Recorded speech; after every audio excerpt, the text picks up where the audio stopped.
I'm Logan Crawford, and right now on the Spotlight Network, we're unraveling the mysteries of the universe with a compelling book, an amazing book. It is called A New Light on the Expanding Universe. It's written by a terrific author by the name of Hardison. This groundbreaking book challenges long-standing scientific theories, proposing a bold rethinking of Einstein's concepts of light, relativity, and the nature of the universe's expansion. With over 6 decades of engineering expertise and a passion for questioning conventional wisdom, Les offers a compelling alternative that could reshape our understanding of physics. We're delighted to have this very talented author join us here today on Spotlight. We thank the team at Prime 7 Media for helping us put him in the spotlight today. And we ask viewers like you to support authors like him by subscribing to our channel and by purchasing his wonderful book. The links are below the interview. Les, thank you so much for joining me here today on Spotlight. I'm very pleased to meet you and talk to you. Pleased to meet you. Pleased to talk to you as well. This is a great book. It's a game changer when it comes to conventional wisdom.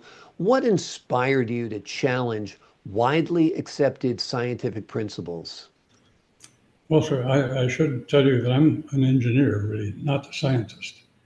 And it seems a little out of place for me to be challenging the people who are supposed to define all of the laws of nature that the engineers live by.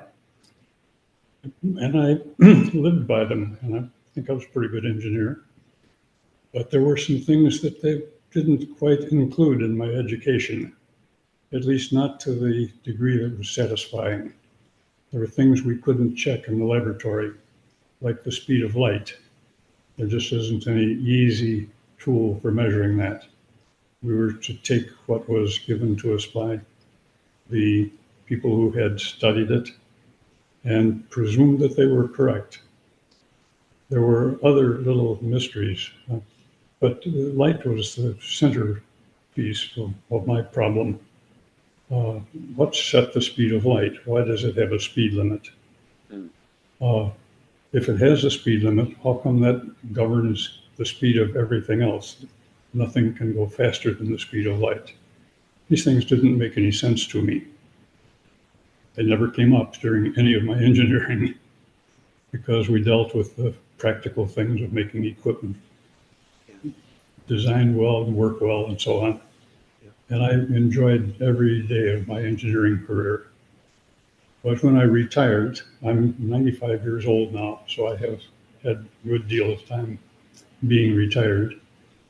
You can think about whatever you want to when you don't have a job anymore. And one of the things that I thought about was some of these physics problems that weren't explained well enough to me. And I thought I would try and make them more understandable to myself. Now, the first book is about the expansion of the universe, which was introduced by Edwin Hubble in 1929, same year I was born. So I obviously didn't pay much attention to it for a while. But when I did, it had some inklings of the kind of truth I was looking for. Can I get into the technical details? Absolutely. Edwin Hubble was in charge of the Hooker telescope and the other activities that were being done to study the farthest reaches of the universe. And in 1929, same year I was born, he published a earth-shaking, rather universe-shaking paper that said they had, with the 100-inch Hooker telescope, seen galaxies that were hitherto out of reach, and discovered a very interesting thing about them, and that is that they were all moving away from the Earth. No matter which direction in the sky you looked, the far-off galaxies were getting farther away from us in that direction, whichever one it was. Up until then, people had pretty well assumed that the universe was static. It wasn't completely that way. There was one man a few years earlier named Georges Lemaitre, who was a minister, but he proposed that the universe had originally started as a single lump of matter and exploded into what has become our universe. He didn't have a mathematical basis for that or any data to support it. It was something that came out of his imagination. But Hubble came up with data that does support that. And Hubble's data said that all of the farthest away galaxies appear to be in a uniform kind of motion, and the direction of motion is away from us. And the velocity at which they're moving is directly proportional to how far away they are from us. It kind of suggests that we're the center of the galaxy, of the universe, like the Greeks thought we were. But because there are literally millions of planets, it seemed unlikely that we would just happen to be at the very center.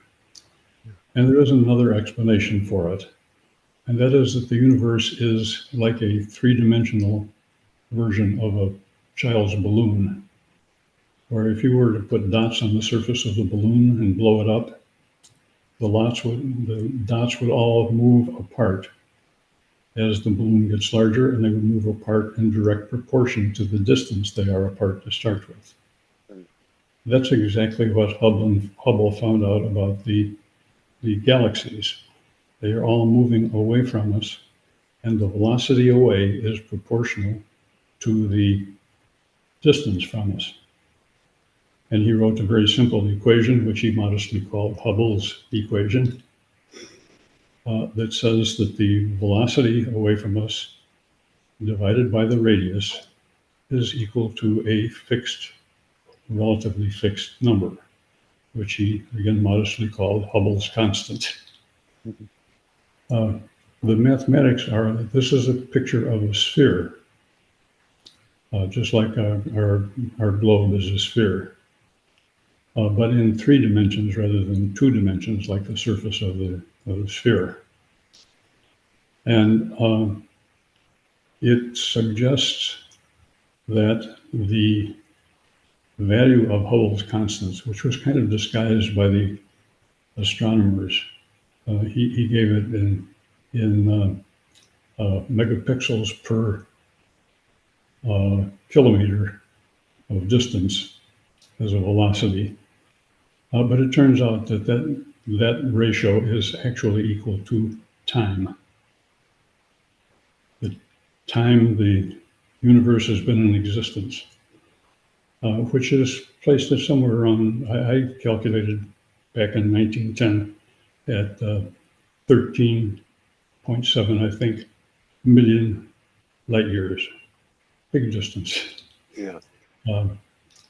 They argue about it still considerably, and I think 17 is a more popular number now. But that is actually the age of the Earth in seconds is equal to Hubble's constant. The important thing is that the velocity is the primary variable, and the velocity is they use the letter C for it, the same as the one used for light. But the expansion of the universe has nothing whatever to do with light. It would be taking place if the stars didn't give off light. It is the speed, basically, of time. It's the rate at which matter is expanding out of the three-dimensional universe we live in into the future. It's not the velocity of light. It's the velocity of time. But it has an interesting relationship with time, because if you want to specify a distance, you usually specify it in distance units. something is 100 miles away. Or you could say it's an hour and a half away by car at 60 miles an hour, 63 miles an hour. You can use time units and distance units interchangeably to describe either time or distance. And the conversion factor for those units just happens to be exactly c.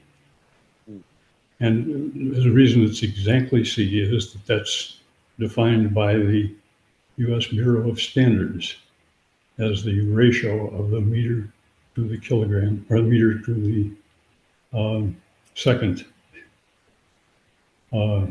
So it is something that has a exact number, but it's so easy to mistake the velocity of time for the velocity of light, because they both have direction, they both are measured in either time or distance units.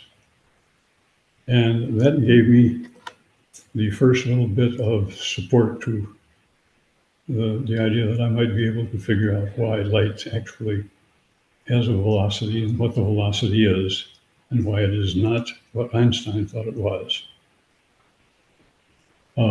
That's about as far as I got with the new light on the expanding universe. It shed a new light on a whole bunch of things. It didn't tell me what the velocity of light actually was. It told me what it wasn't. Okay, the question of what it was a little easier to work out, actually, because even Einstein agreed that at the present moment, if everybody in the world had an accurate clock that were all set to read the correct time, they'd all read exactly the same time. But it's the same time everywhere right now at this moment, but only at this moment. And this posed a problem for Einstein in that he had written some equations for light going from point A to point B along a straight line. And if it was going in the same direction that the point was moving, you would expect the light to get there earlier than if it was standing still. But if you were on the other side of that picture, you would expect the light to get there later, because the light and the distance are going opposite directions now. That didn't work. So Einstein used, we call it a sort of cut rate solution to the problem. Not a good one. He adopted the transform that was being used by one of his scientists at the moment that involved what happens when you rotate a vector quantity. It's got direction. And when you rotate it, it's the same as taking assigning an angle to the rotation. And one side of the triangle you get is the original length. A shorter one is a component in a second direction, and the third is the little bit of difference between the two. He used that, and it was a complete misuse, because it led him to believe that time got shorter for things that are moving faster. There's no relationship there at all. And it is because time actually moves essentially instantaneously. Light is only transferred during a particular moment in time. It doesn't go outside. Light doesn't ever get there before it left or after it left. It's there at exactly the same time it left the source, which got, I think, into the second book that the speed of light really is essentially infinite, or such a large number that we'll never measure it. Much faster than time moves. There's a long lapse in between that and a third book where my thinking had progressed a bit. And I had figured that Einstein really is just completely wrong about everything in special relativity. That all of the correction factors that say that matter gets heavier when it's moving faster, is absolutely silly idea. But it comes from the mathematics that he used incorrectly. It says that as something is moving, the time on it gets compressed. That an astronaut moving at high speed doesn't age as fast as one who's standing still. We have twins going on a spaceship and coming back, and he's only half the age of his twin brother who stayed on Earth. It's ridiculous and wrong. Exactly. I have continued doing that sort of thing, and I'm working on a fourth book, which has got just about everything that I've got figured out that I think these people have done incorrectly. And I don't think they did anything incorrectly on purpose, but it pointed out to me that the people who measured the speed of light did it the same way I was taught to do physics experiments in college. That is, I knew what the answer was going to be. I wasn't trying to find it. I was trying to do the experiment and get it exact.